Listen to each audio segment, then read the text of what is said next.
Hi, everyone. Welcome to another collaborative episode between Return to Bandung, hosted by Pranay Somayajula, and my podcast, the International Solidarity Pod.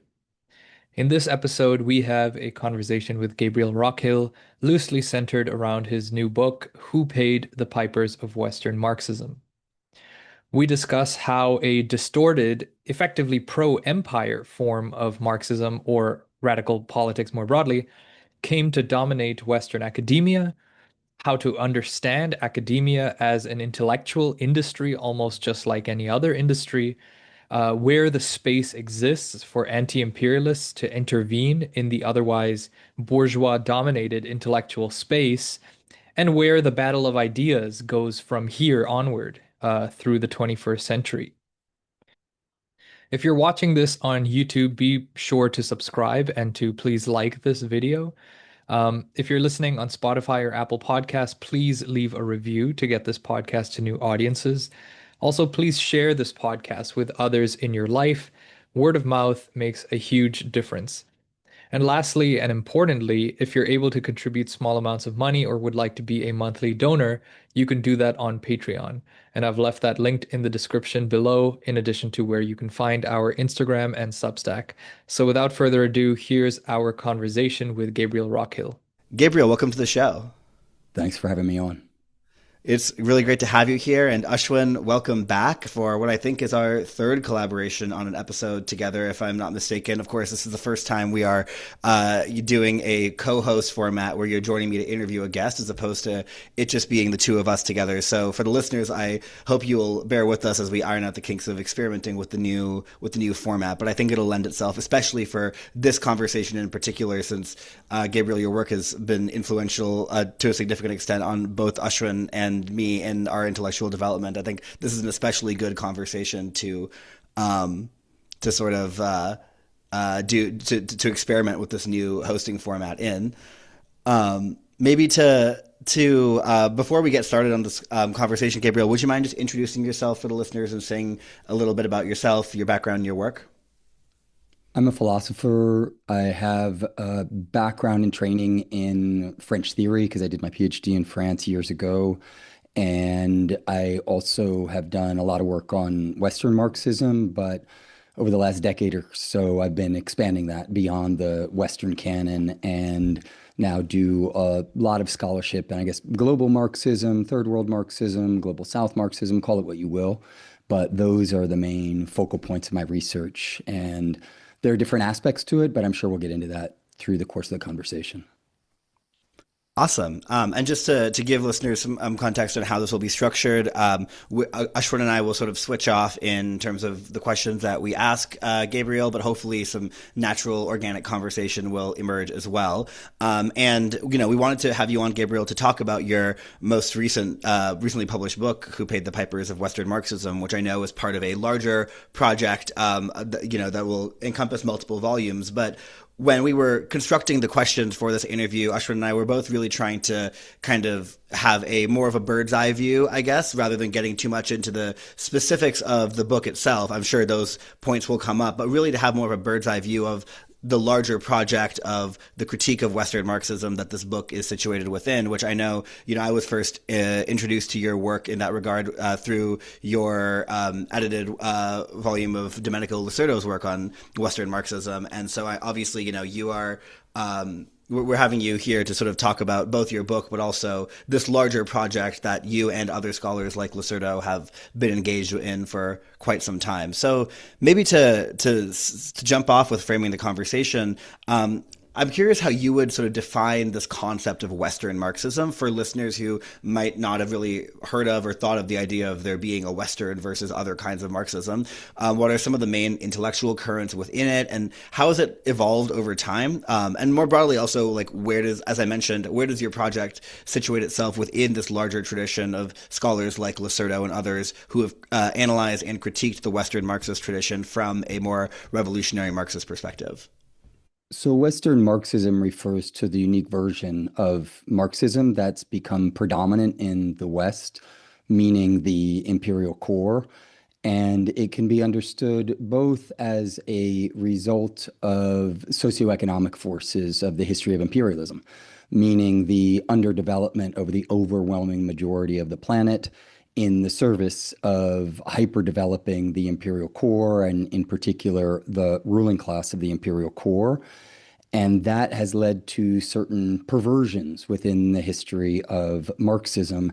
Engels and Lenin, of course, diagnosed this in terms of the labor aristocracy, meaning that the working class within the imperial core is situated at the apex of global labor pyramids, and it benefits directly or indirectly from what people call the wages of colonialism. And in that regard, some of the leading figures within this Marxist tradition within the imperial core have tended to accommodate colonialism and imperialism. And this was diagnosed in a very insightful and also prescient manner by Lenin in his criticisms of the social chauvinism of what, wasn't referred to back in the day as Western Marxism, but we refer to today as Western Marxism. In particular, his critique of Kautsky is an excellent example of this. But already, Marx and Engels were doing this. Marx's critique of the Gotha program is in many ways a critique of the reformist, revisionist elements within the Marxist leadership within the imperial core. And one aspect of this, then, is that Western Marxism is driven by socioeconomic forces. It's an ideological outgrowth, if you will, of imperialism and the history of that socioeconomic project. While at the same time, it is also true that the superstructure, meaning the network and system of political, legal, and cultural institutions that emerge out of a particular socioeconomic formation, has given pride of place to versions of Marxism that themselves are not a threat to the imperial world order. And so Western Marxism needs to be understood as both driven by the socioeconomic base and also shaped and promoted by the ideological superstructure. In my own work, I've picked up on the tradition of Lenin and of Lisordo, insofar as Lisordo had, in his own kind of debate with Perry Anderson and the more Trotskyist orientation, critically diagnosed the perversions of Marxism within the imperial core.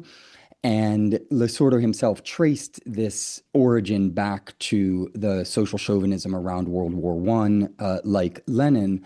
But one of the things that I try to bring to the fore in my own work is that it's important that a lot of the figures that Lenin was rightfully critical of were major militants who were involved in organized politics. And even though they suffered from social chauvinism, they were nonetheless dedicated to some form of workers' politics. What happens in this tradition of Western Marxism as it evolves over time is that increasingly it becomes disconnected from organized politics, and it takes refuge in the academy. And a lot of what you see in post-World War II, at least the dominant forms of Western Marxism, is kind of academic versions of Marxism. The Frankfurt School of Critical Theory would be one of the best examples thereof. But a lot of the predominant versions of Marxism in the United Kingdom, in France, in Italy, and the United States are also manifestations thereof. And there are at times figures within these traditions who are connected to particular political organizations and things like this, but their primary orientation is towards the academic world. And there's a kind of primacy of theory that pervades a lot of the Western Marxist tradition. And bringing all of that together, I think that one of the most important things to recognize is that the fundamental perversion of Western Marxism, or what I even refer to in the book as Imperial Marxism, because I think this is a much more precise term, is that it is Marxist in theory, but ultimately anti-communist in practice. And it is oriented against the global working class movement, and in particular, the movement for the liberation of the oppressed masses of the colonies. In that regard, it's actually become a kind of weapon of war in ideological warfare against the use of the scientific tool of Marxism for human liberation.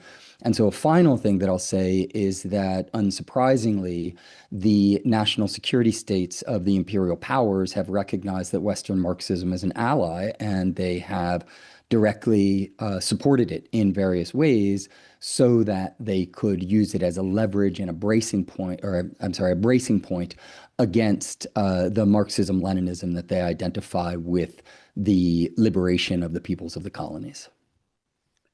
Well, thank you. I appreciate that kind of bird's eye overview is a really good way to sort of, I think, lay the foundations for this conversation and like clarify the concepts that we're working with here, as well as the stakes. And it's not just about, it's not just a matter of academic concern, but really does get to like the fundamental question of what is Marxism good for? Like, what are the actual real world political implications of ideas and ideologies? And before I pass it over to Ashwin to ask the question, I do want to ask one more, just to sort of follow up on this thread that you mentioned at the end here, about the usefulness that this tradition has served for the imperial state in the US particularly. And in the book, you situate what you call the imperial theory industry within this larger effort by the CIA and other arms of the national security state throughout the 20th century, in particular the Cold War, but not just during the Cold War. This effort to sort of operate on the terrain of ideas and culture and intellectual production. I know even the title of your book, Who Paid the Pipers of Western Marxism, is itself a reference to the book Who Paid the Piper by Francis Stoner Saunders about the CIA's work with the Congress of Cultural Freedom. So I guess I was wondering if you could speak a little more to how the institutions of American empire, the sort of those pulling the strings, if you will, how they have historically viewed the cultural and intellectual sphere as a battleground for asserting imperial hegemony, and where Western Marxism and academic critical theory sort of fits into this picture, as well as what this says about the larger entanglement of academia with American empire more broadly. A lot of this book, as well as its follow-up volumes, it's very central to the second volume, which I just completed, focuses on the specificity of US empire building. And one thing that unfortunately many in the Western left have difficulty grasping is the extent to which the US empire inherited imperialism on its heels. And this was due to the fact that global fascism had just been defeated by the forces of global communism. And the left, therefore, had a level of credibility that arguably it's never been seen before or since. And at the same time, the anti-fascist war continued as an anti-colonial war. And that led to the series of liberation struggles, many of which were themselves led by revolutionary socialists. That meant that the very landscape of global politics was changing significantly between 45 and the end of the 70s, so much so that 2/5 of the world population came to live under self-declared socialist governments. Within that context, then, we have to see the difficulties of the US imperial project. It needed to rejuvenate imperialism while at the same time it couldn't openly defeat Marxism. It also could not openly embrace fascism. It instead needed to do it in a sub rosa manner by integrating many of the Nazis, Italian, and Japanese fascists into a kind of global architecture. Therefore, the war of ideas and the cultural war was absolutely and remains absolutely central to the US model of empire building. They had to appear to be doing one thing while actually doing something very different. If you've read the US national security strategy that just came out at the end of the fall by the Trump administration, they also insist on this point, that one of the major strengths of the US empire is its soft power mechanism, and they want to rejuvenate it and intensify it at this point in time.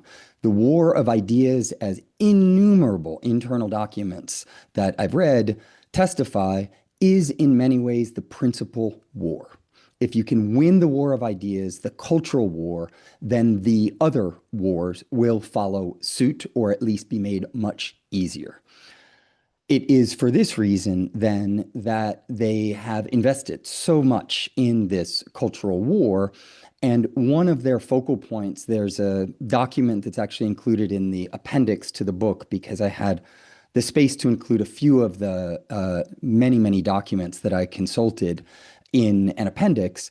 And this document spells out that the Psychological Strategy Board, which was set up in the early Cold War to oversee the psychological strategy of all of the intelligence services of the US government, and one of its goals was to proffer forth uh, critiques of actually existing socialism in Marxist terms and defenses of the West and what they refer to as the free world in Marxist terms.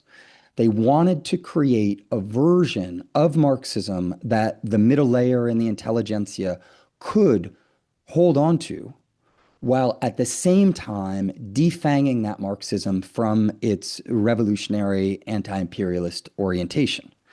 In order to do that, they, uh, you know, continued to pursue a project of working hand in glove with the academy.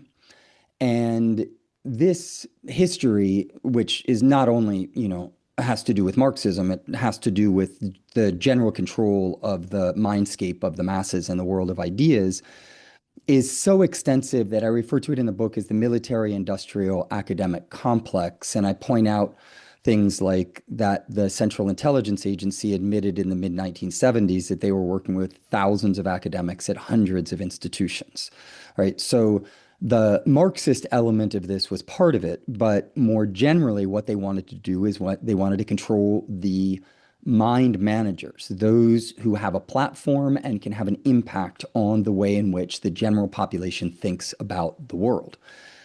This broader complex of it's not just a military industrial academic complex, but I ultimately frame that at an even higher level because it's the financial ruling class that's driving all of this. So it's a more financial state intellectual nexus is part of the principal way in which we have to understand how ideas function under imperialism, because ideas are not allowed to subsist in something like an ivory tower or a free and open place, marketplace of ideas. They're actually essential weapons, and they're weapons that are identified as, one of the documents that I cite in the book says that the pen is mightier than the sword. Right. The power of the intelligentsia is mightier. Therefore, we have to harness it and make it work for our own purposes. And in many ways, one of the great successes of US empire building is its ability to then have beaten back the expansion of the socialist movement up until at least the end of the 1970s, and then played a leading role in, of course, in dismantling Soviet-style socialism and other socialisms through the course of the 80s and 90s. And we're now living in an era where we're seeing that those successes now beginning to ebb, and an emergent multipolar world in the 21st century in which there's a kind of overall tectonic shift, in particular with the rise of China, in which once again, as always, this battle of ideas is really essential to the way in which empire itself is built and navigated. So, Gabriel, this leads really well into my next question, which is, about how in the book you emphasize that many of the intellectual producers that make up the bourgeois imperial theory industry, including philosophers, social scientists, etc., these folks have been rewarded by the US government for being ideologically opposed, in particular to the communism of the Soviet Union.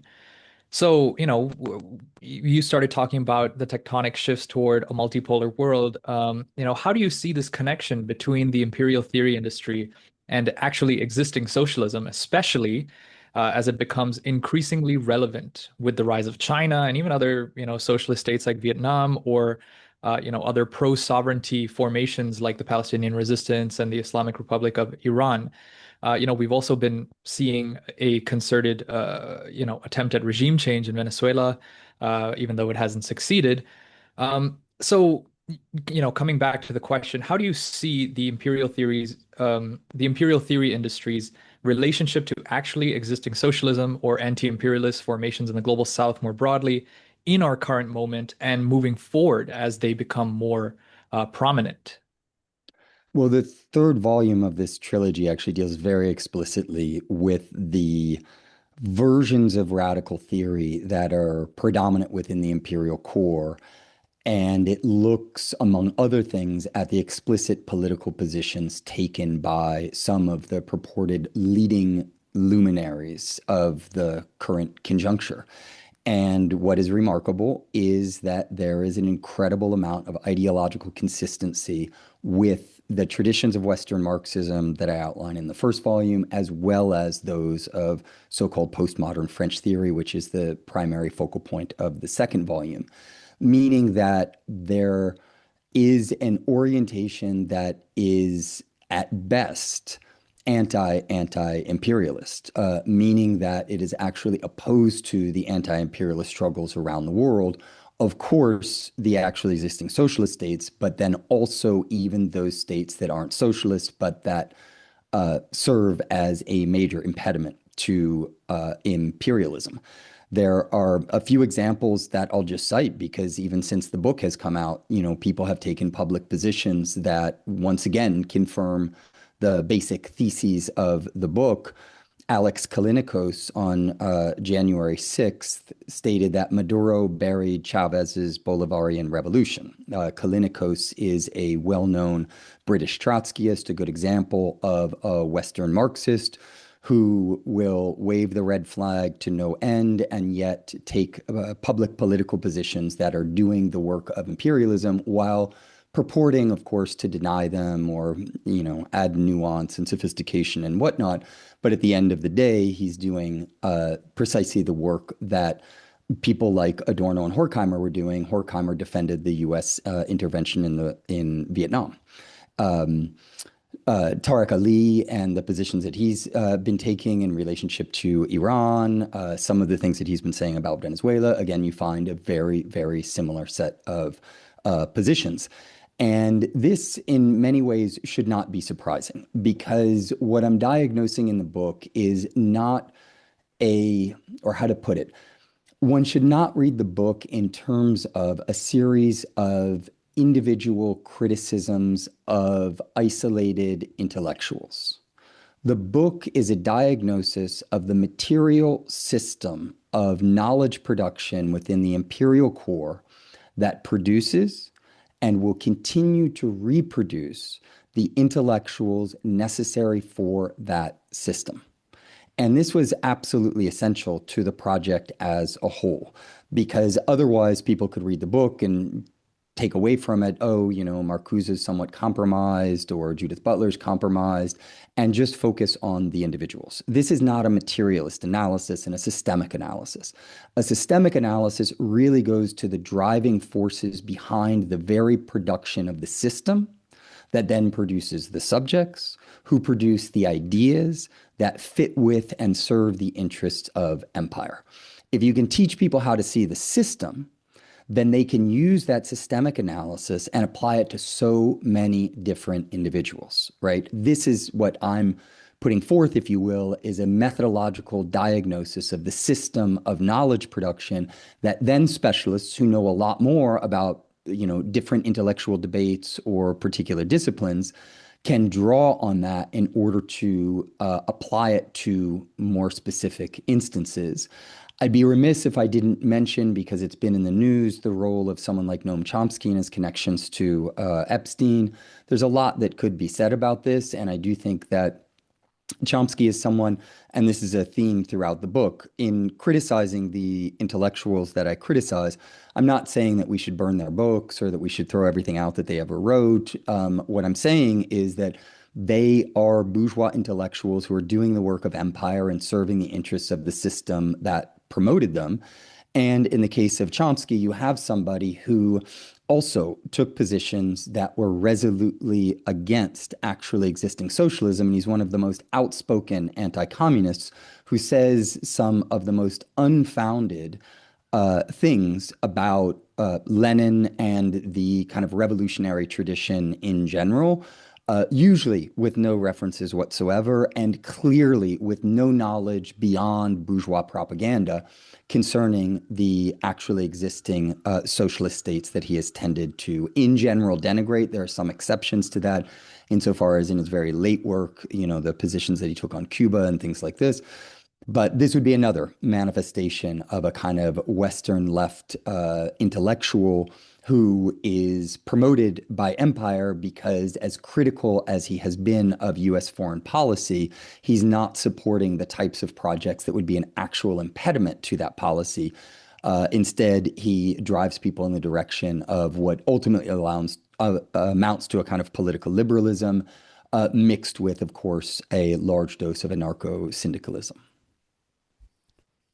That was a very good segue into the next question that I wanted to ask you. You sort of talked about the importance of maintaining a materialist analysis, not taking this sort of black and white position. Either we have to, totally embrace a given thinker, or we throw them out the window entirely, and that completely misses the point altogether. As you said, I think it's also worth emphasizing. You talk about in the book this concept of the intellectual labor aristocracy, and I think that's really important. That a bourgeois intellectual academic within the imperial core benefits from imperialism in the same way that you and I and anyone else who lives in the imperial core benefits from imperialism. And there's this class position that people in the imperial core occupy on a global scale, regardless of their domestic class positionality, that will always inform the way they see the world unless they adopt a dialectical and historical materialist analysis and critique, which I guess brings me to the question I want to ask you, which is that, when I was reading this book,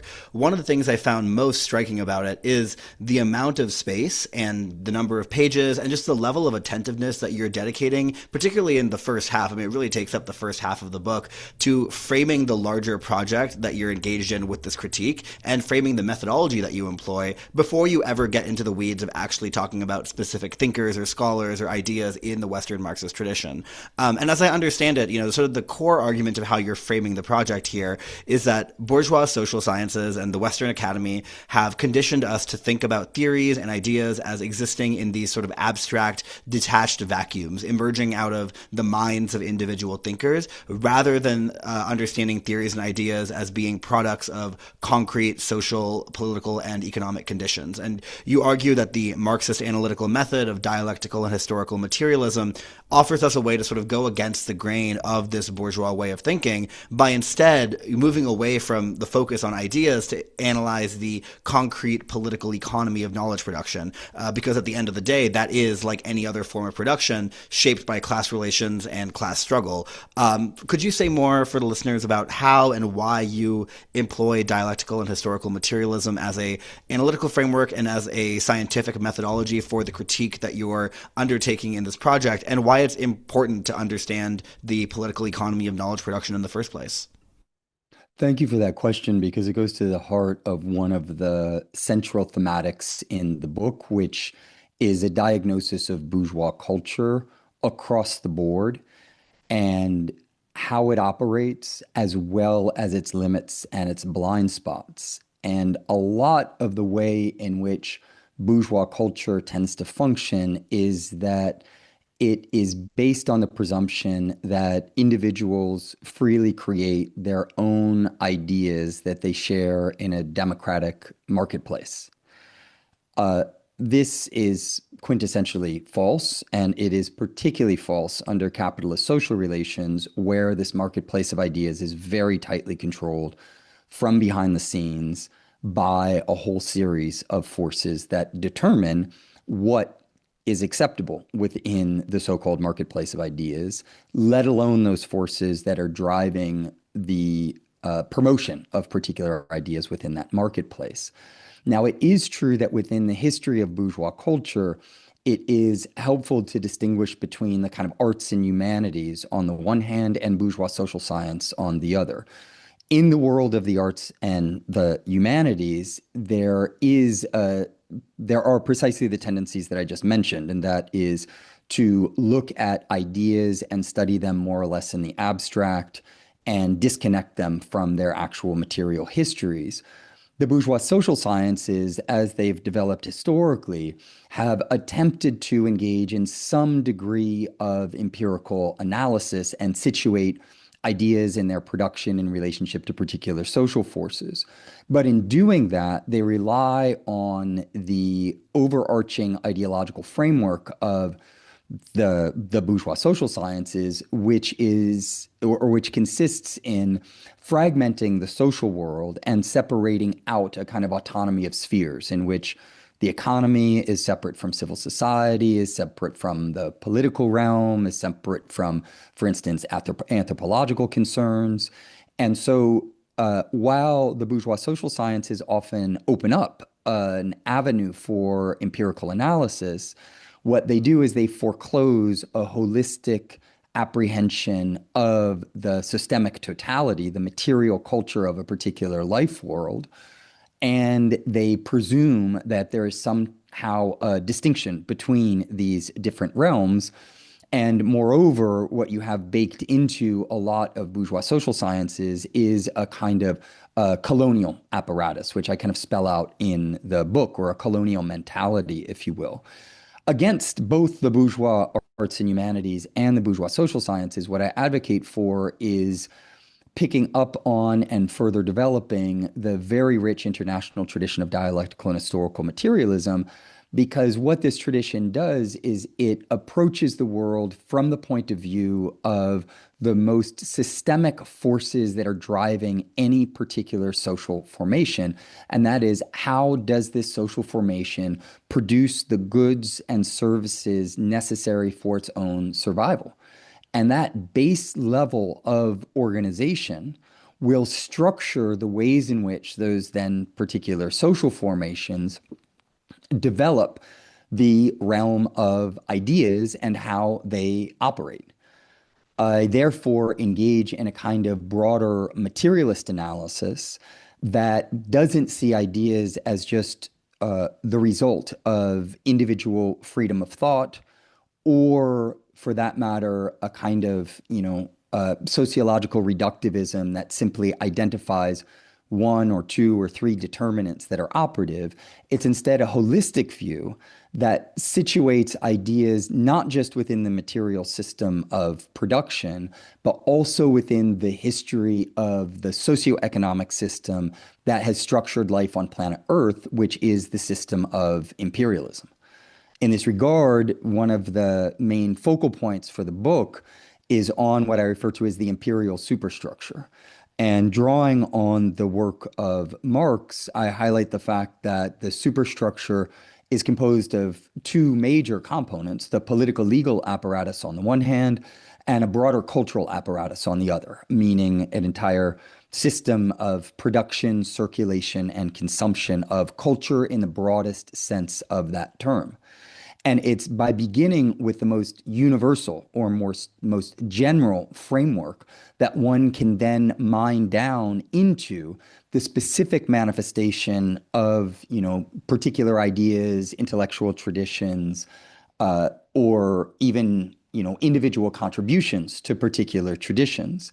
And so one of the goals in developing a dialectical analysis is that you should be able to engage in a very specific particular analysis, for instance, of a philosophic text, while situating that at different kind of levels within the overall material system that produced the thinker and that text and allowed it to circulate.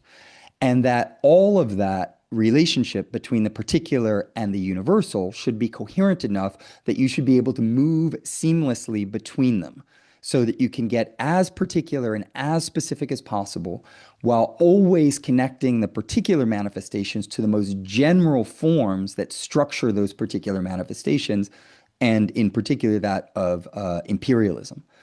So there's a lot more that could be said about this, but I find that the dialectical and historical materialist tradition gives us the most systemic, holistic, and dialectically refined apprehension of human culture.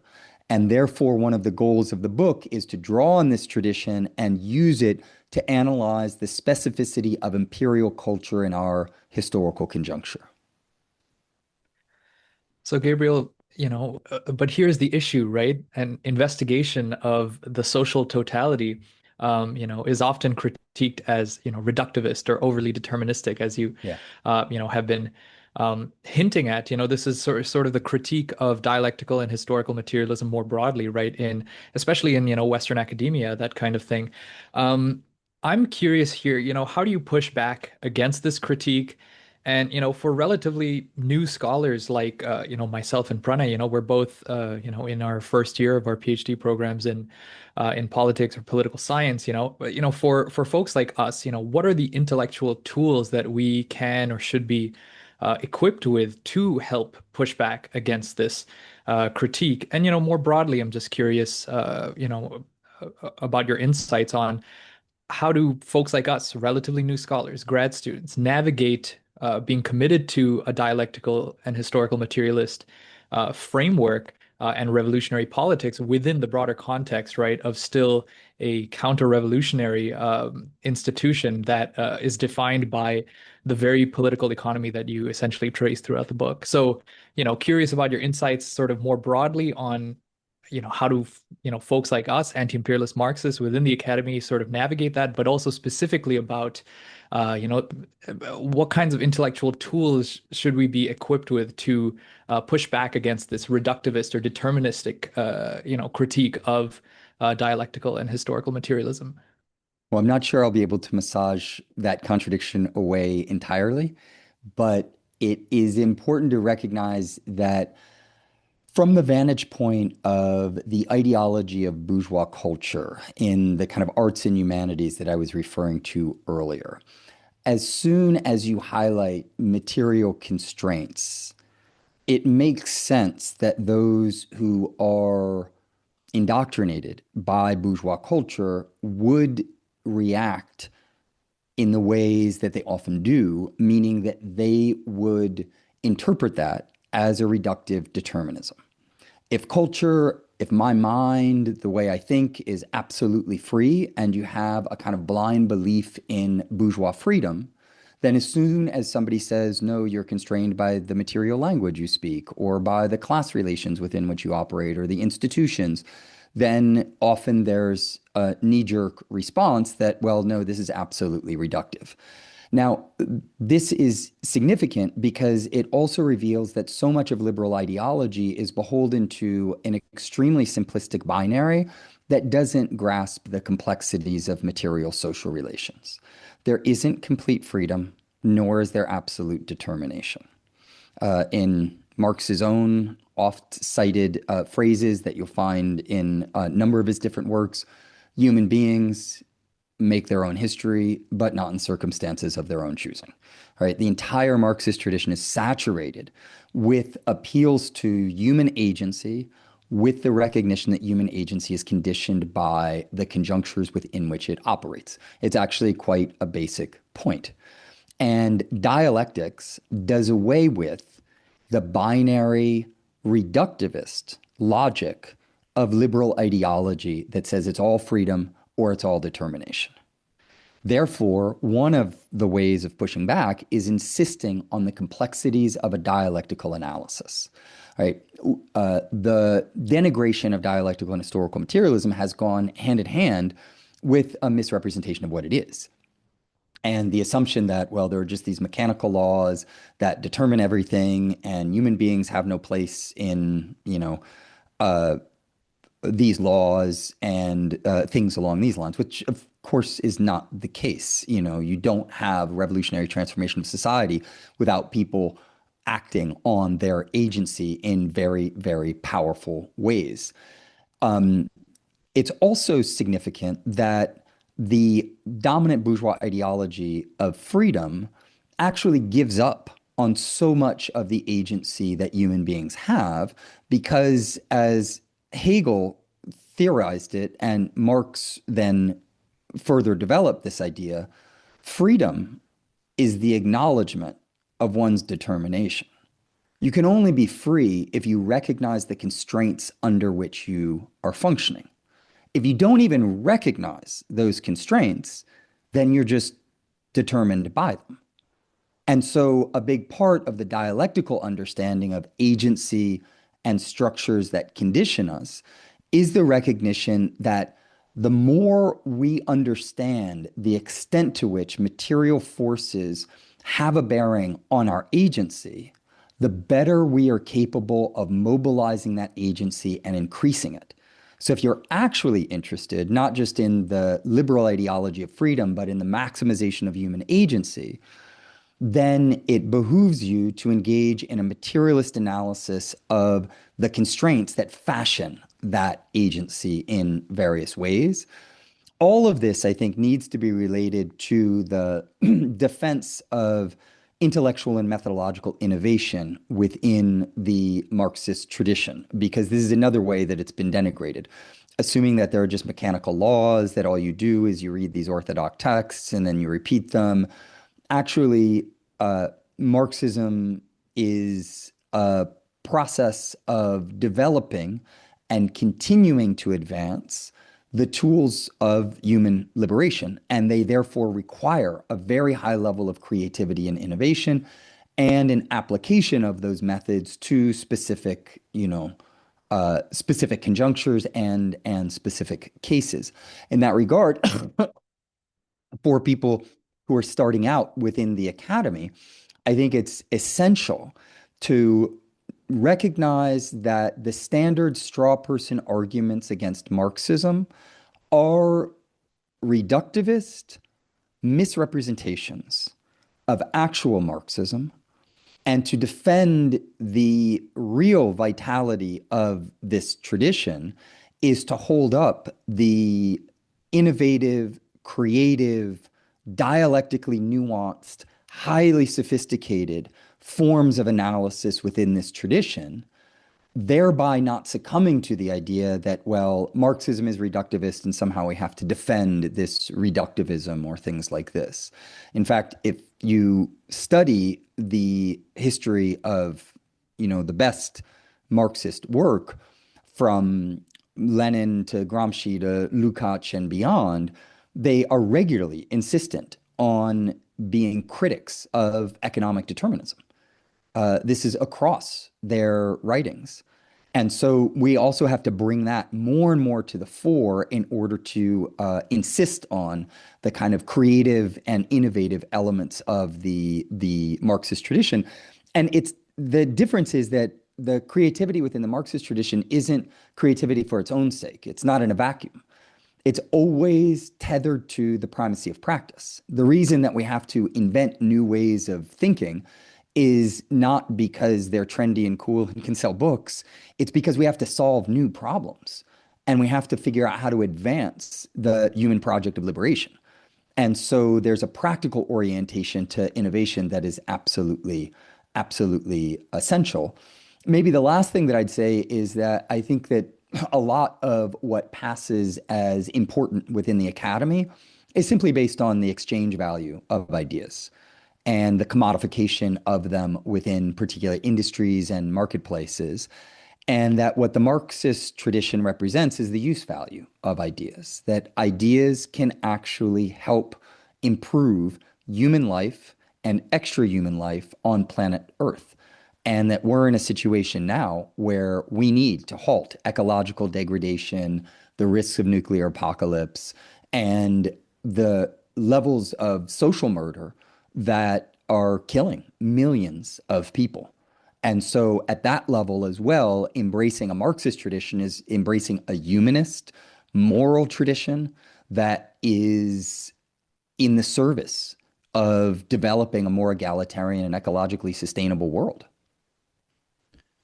That was incredibly well said, and I think you're bringing up the distinction between use value and exchange value at the end there is really important, because I think one way to maybe frame the distinction between Western Marxism or the Marxism that comes out of the imperial theory industry and then actual revolutionary Marxism is that the former is focused on the exchange value of ideas, whereas the latter is focused on their use value, insofar as revolutionary Marxists understand Marxism, and which, as you point out in the book, even the word Marxism is a little bit of a misleading shorthand. Really, what we're talking about is dialectical and historical materialism, which Marx does not have a monopoly on. You would, in the same way that we don't call physics Newtonism just because Isaac Newton had his laws of motion, but it's dialectical and historical materialism is a lot of syllables. Marxism is just two, or it's just three syllables, so it's a little bit more, of a shorthand there. But but Marxism, dialectical historical materialism, is the science of revolution. It is the tool by which we can understand are the strategies, the tactics, and the programs that we need to adopt in order to change the world. And if for Western Marxists in the academy who strip it of that practical use value content and just make it this very denuded sort of eclectic intellectual framework that just to you know intellectualize for its own sake, of course, that's going to then also generate a backlash against Marxism for people whose only exposure to Marxism is that particular type of dead-end bourgeois intellectualism. And I think especially since the end of the Cold War, since the collapse of one of the largest actually existing socialist projects in history, a lot of people's understanding of Marxism is only the most inane forms that it takes in the academy, the sort of self-caricature, self-parody versions of academic Marxism, which is part of why I think, to the question that you raised, Ashwin, it is, this is the way I see it, it is really incumbent on people like us who are scholars in the academy, who have chosen an academic career, academic path, but are committed to an actual revolutionary understanding of Marxism, to approach the university as a site of struggle in the way that I know you and I, Ashwin, have talked about on many different occasions. Gabriel, I want to follow up on this question of reductivism and determinism, from a slightly different angle than what Ashwin just posed to you. Because one, I think, a possible objection that could be and certainly has been raised for the critiques that you level against Western Marxism, not just in this book, but in your larger body of writing, interviews, et cetera, on the subject, is that you are, your analysis risks being too hasty in either discounting or dismissing the value of the ideas and theories advanced by the thinkers who we sort of categorize as Western Marxist, and that just because of their individual or collective entanglements with imperialism, that therefore that delegitimizes their ideas and so on. I'll be honest and say, and Ashwin can attest to this, is something that Ashwin and I have talked about before. When I was first sort of encountering your ideas, I think I sort of raised an eyebrow precisely for that reason. I remember listening to an interview you did where you were critiquing Foucault, and I'm not a Foucauldian by any stretch of the imagination, but I also have appreciated quite some of the ideas that comes out of his work, and I find them quite analytically useful. And so part of me was like, well, are we throwing the baby out with the bathwater here? But then when I actually sat down and started to read the book and really get into the meat of the argument that you're making, I quickly realized this is actually not only is it not the point of what you're trying to do, it's kind of the opposite of the point that you're trying to do. And it's and you make this very clear. In the first section of the book, for example, you write, quote, connections to this project, and by this project you're referring to the American imperial apparatus, these connections, quote, do not in and of themselves invalidate the entirety of a scholar's contributions. These need to be assessed dialectically through a nuanced process of interpretation that distinguishes useful developments from ideologically compromised positions, end quote. Could you elaborate on this and say more about how you would respond to the objection, which I'm sure you've received many times, that your project is, as I said, throwing the baby out with the bathwater? And how do you sort of navigate those nuances in your approach to this work? How do you navigate being able to sort of recognize the potential value of ideas or intellectual contributions, even as you make a principled ideology critique of the sources from which those ideas derive?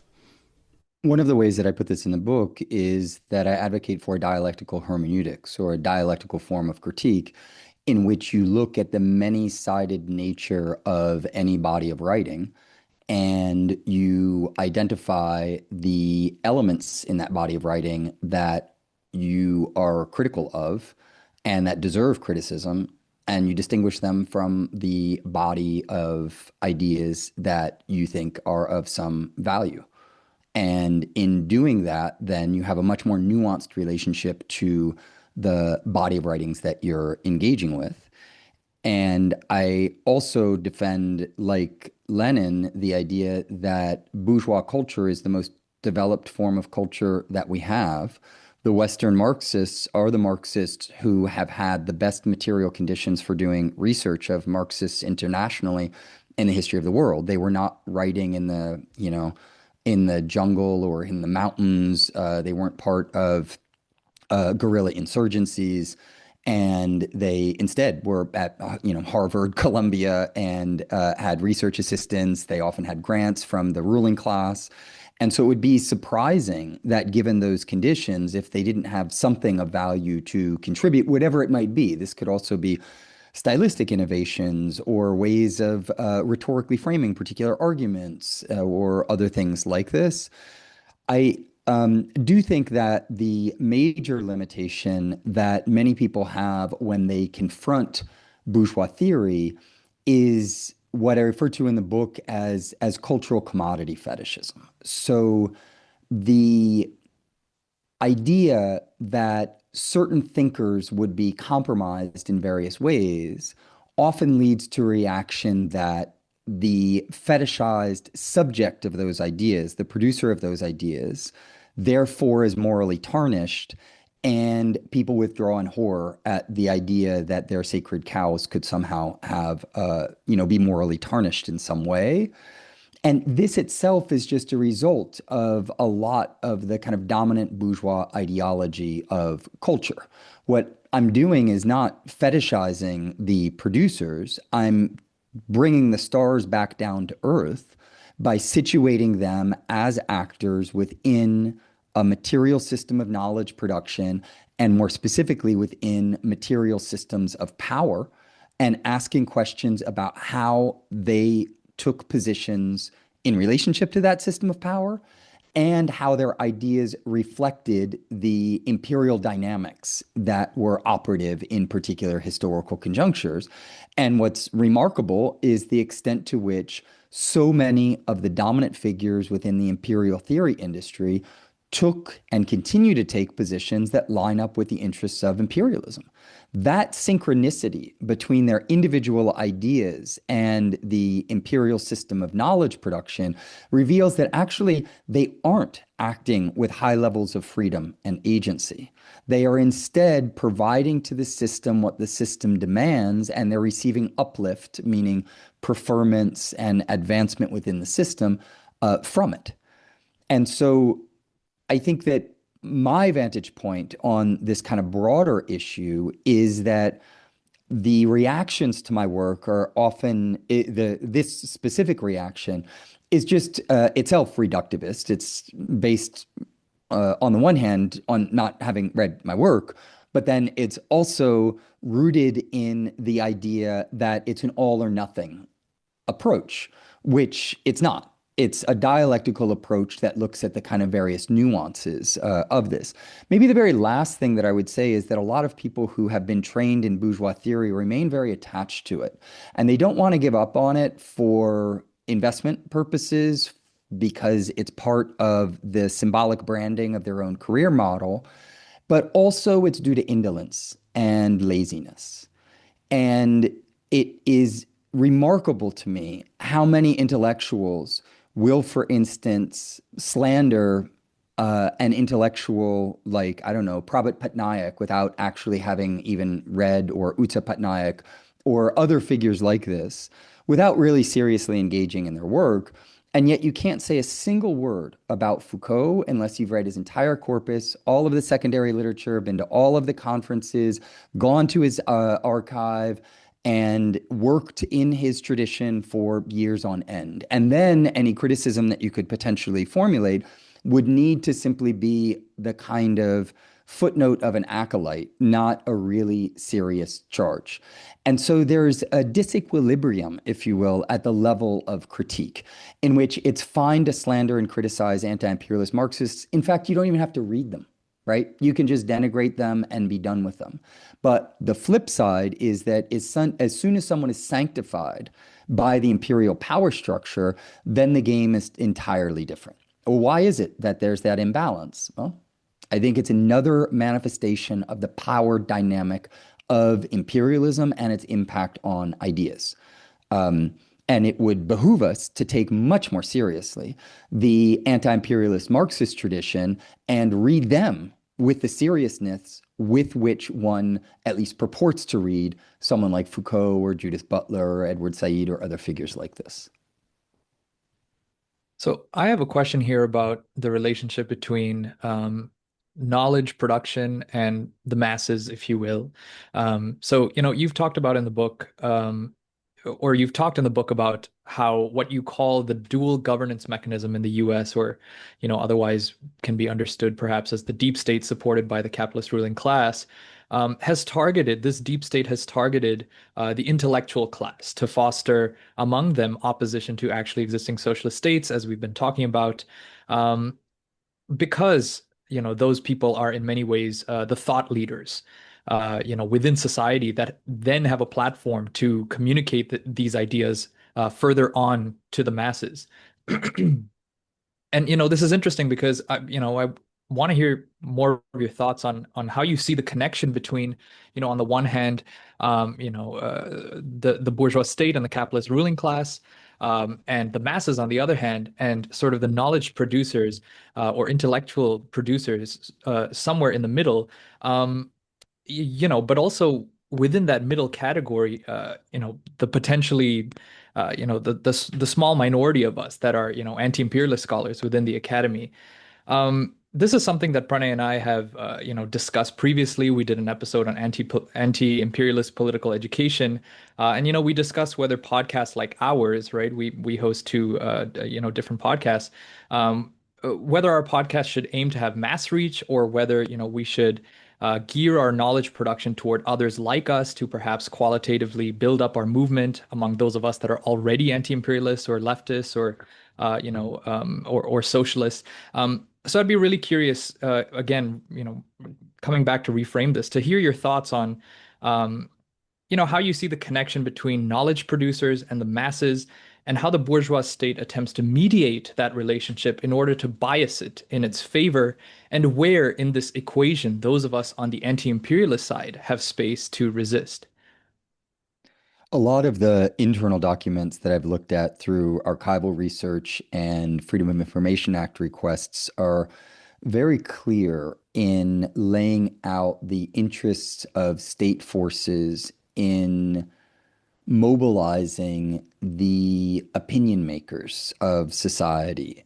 And those include the intellectuals and pundits and journalists, but they also include people like union leaders, civic leaders, religious leaders, anyone who has a platform and can influence the way in which the general population thinks.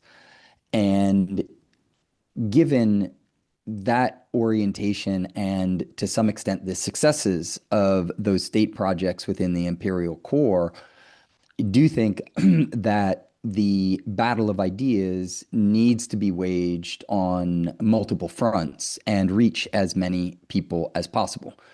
And this is also because ideas really take on power in the world when they come to grip the masses. And for that to happen, you can, there are a number of different avenues. And in my own work as a political educator, among other things, I think it's very important to be able to navigate well between extremely different contexts and adapt one's political educational tools to those contexts. So I teach in I haven't recently, but in the past I've taught in a prison program.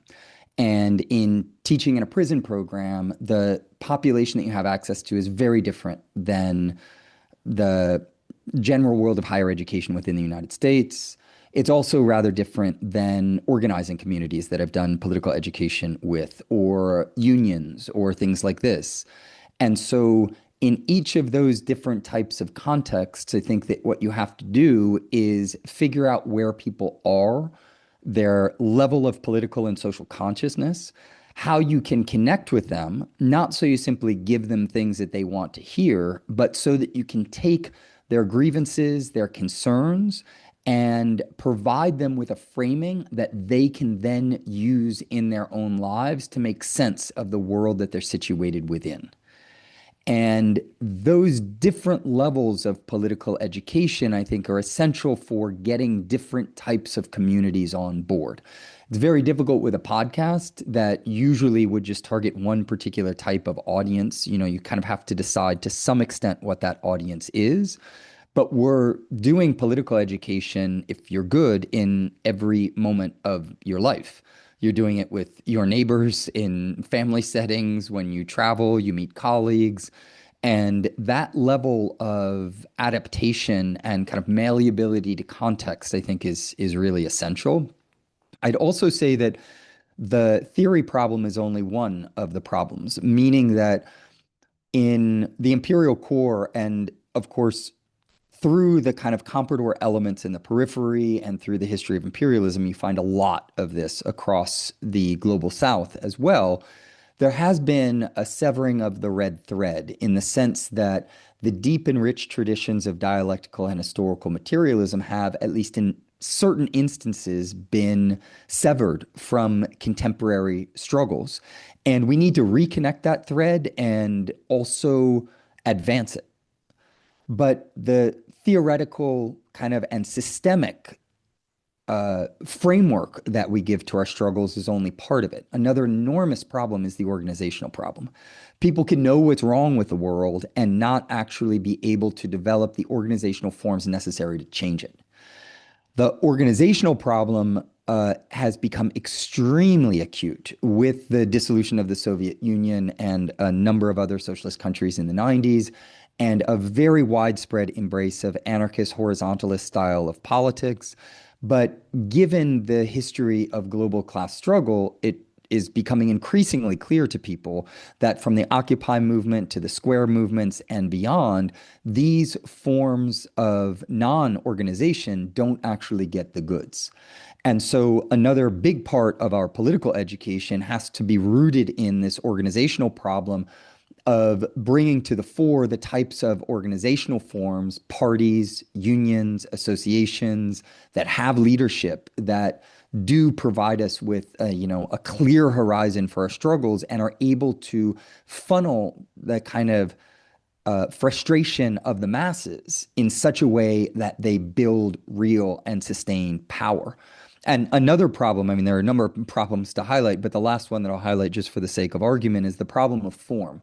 So much of the kind of revolutionary socialism that I was exposed to in my youth consisted in a white guy, often with a beard, kind of on a soapbox, lecturing me at great length about all the things he knew about what we needed.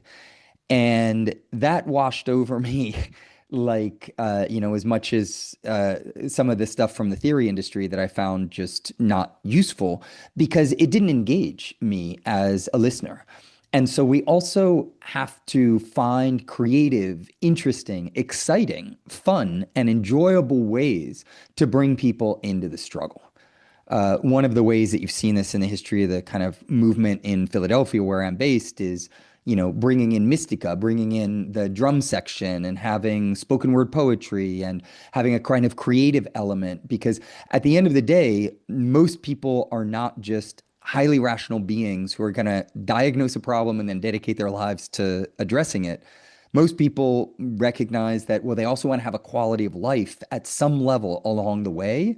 And so giving cultural form to these struggles that makes people feel alive, makes them feel part of something is really essential. And it also gives a face to socialism that makes people look at it and think, yeah, I want to be with those people because they're not only the smartest people in the room, they're also fun, moral, they have integrity, they're doing interesting things, they're kind of plugged in a way that gives a kind of vital face to the socialist struggle. And so I think we have to bring all of those elements into our work. And I know I've gone far beyond the question of just a podcast to the kind of broader issue of how is it that we rejuvenate a culture of the left? And that's what we really need, a culture of the left that's actually left. So, as we're talking about, given that the battle of ideas or contestation in the sphere of information or knowledge is extremely important and vital to class struggle, as you've argued in the book, and as the American deep state elites have also identified, where do you think is the state of a counter-hegemonic ideological struggle today at a world scale, would you say? I think that we're living in very interesting times that are markedly different than when I was in college and graduate school during the 90s and early 21st century, the kind of era of the twilight of socialist consciousness, and then the forever wars, the terror regime, the torture regime, and all of that. There is an increasing rise of the global south, of south-south development projects like the Alliance for Sahel States, the meteoric and unstoppable rise of China. And all of this is demonstrating to the world increasingly that there are models for development that aren't based on imperialism. At the same time, the imperial core, led by the United States, is not able to rejuvenate the super profits that they want, and they're increasingly going in a fascist direction. And they're doing that because they recognize that globally the clock is ticking and they've run all the war games against China and they can't win them now. Therefore, they need to try to intensify imperialism, hyper develop, and get to the point where they might be able to win that war, which I don't think they're going to get to.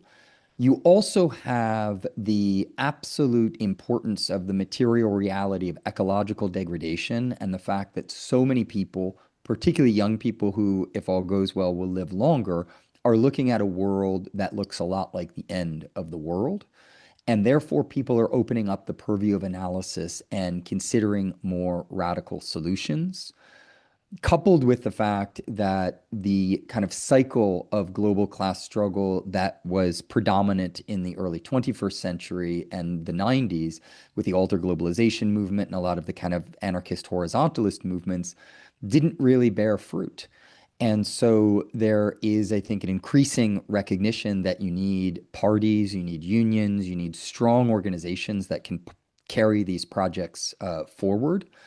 And all of that bodes well for developing a more uh, robust socialist consciousness.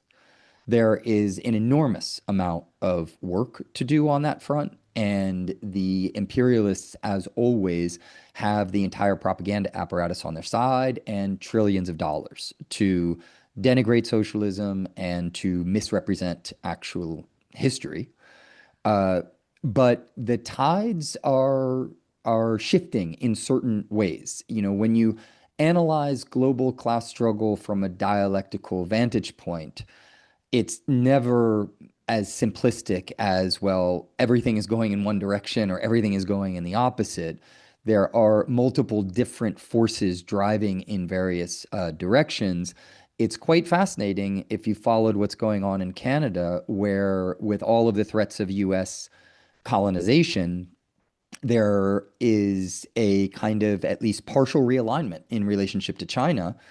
And this is because, among other things, China is in favor of peaceful development. It doesn't intercede in the affairs of other countries, and it continues to develop at a level that the imperialist countries are not able to develop at.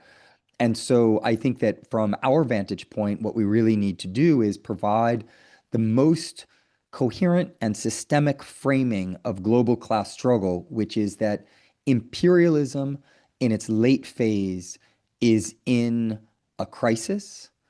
And increasingly, the financial ruling class is bringing fascists into the political management in order to try to, by any means necessary, rejuvenate imperialism, but that the forces of a multipolar and ideally in the future socialist world are quite powerful. And we need to bring more people into the struggle for self-determination, for anti-imperialism, for pro-peace, and the ideological and practical struggle around that. In many ways, it's a struggle for civilization. It's a struggle for a future to humanity. And we have to communicate very clearly to people that either it's the fascistic barbarism of unbridled imperialism, or it's people power and the democratic unity of those who believe in the right to self-determination and the right to a form of peaceable development such that nations can pursue alternative paths outside of the clutches of imperialism, and that there are many positive signs for advancing that project. That was an incredibly powerful note to end on, Gabriel. And before we wrap this up, I think, maybe to add some perhaps hopeful analysis, just from my experience these last few weeks, as you both know, and as listeners know, I'm based in Minneapolis, which is currently under a fascist federal occupation, and cannot begin to express how the scale and just horror of what has happened in my city over the last 2 months.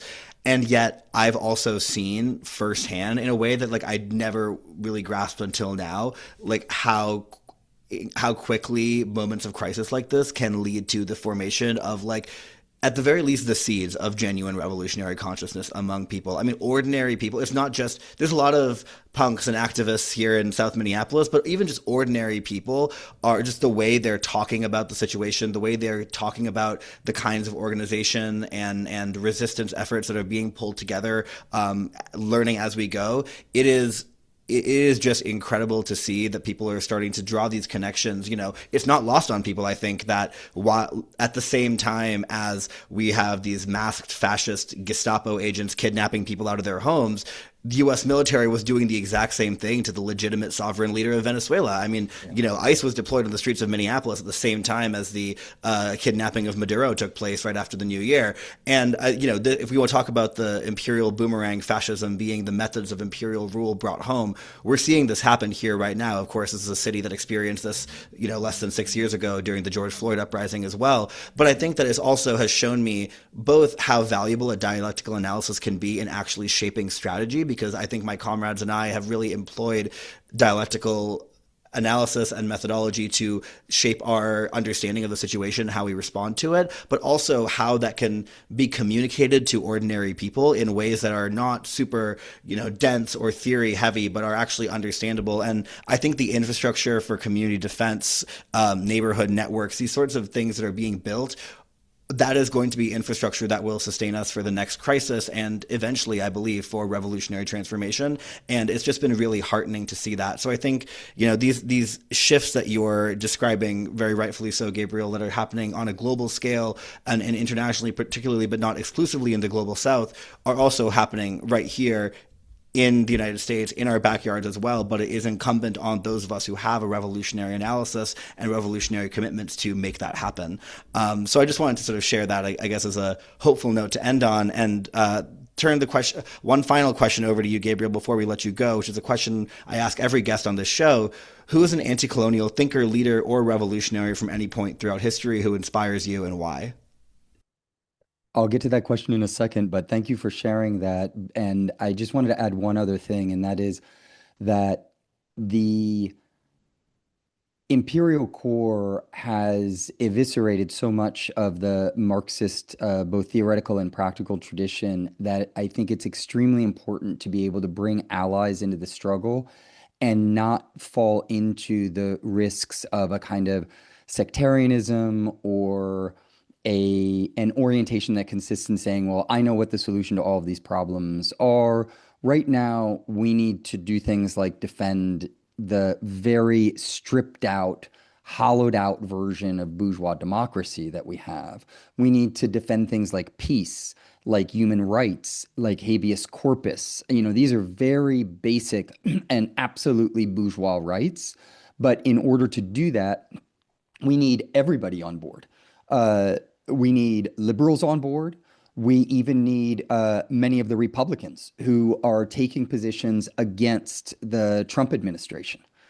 And as Lenin always insisted, if you want to be focused on the primacy of practice, then you often have to work with reactionary elements, conservative elements. You have to be ready to make compromises, not because you're going to allow your organization or your politics to be polluted by them, but because you map out the extant play of forces.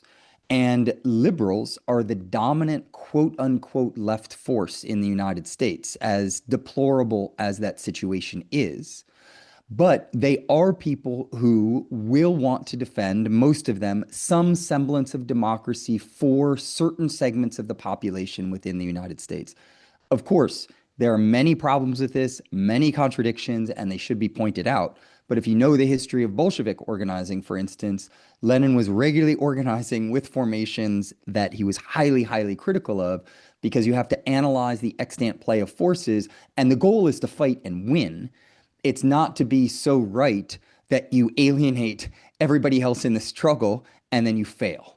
So I just wanted, and I'm not saying this because you were suggesting this at all. It's just because I had a whole series of conversations. I was recently in Cuba with Said Bouamama, who in my opinion is one of the leading geopolitical analysts today.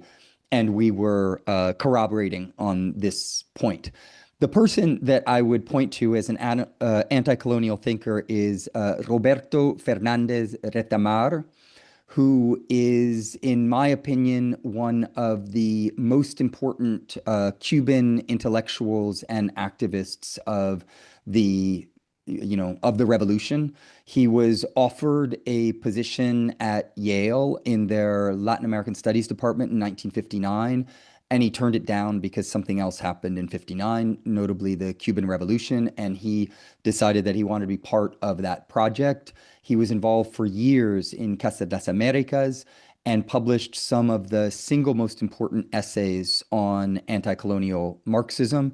He also had a unique ability to understand the imperial power structures and how they operated, and actually called out a number of Latin American intellectuals for their complicity with imperialism and their willingness to work with particular publication platforms that were later revealed to be CIA. He didn't know this at that point in time, but he knew their connections to the global north and sensed within them that they were part of a kind of general Yankee project.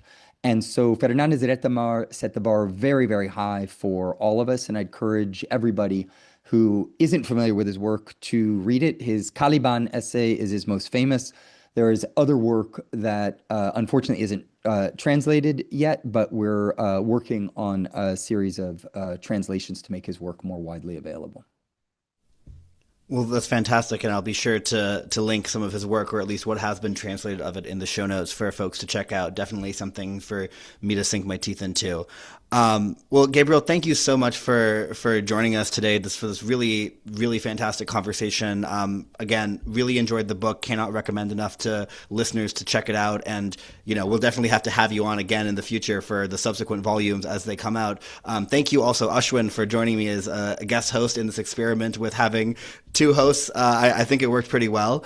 For the listeners, I'll leave you, as always, with some revolutionary wisdom, this time a quote from none other than Fidel Castro, who said in a 1998 speech to the 7th Congress of Cuba's Young Communist League, quote, "Today, the real battle is the battle of ideas. The revolution was able to hold out because it sowed ideas.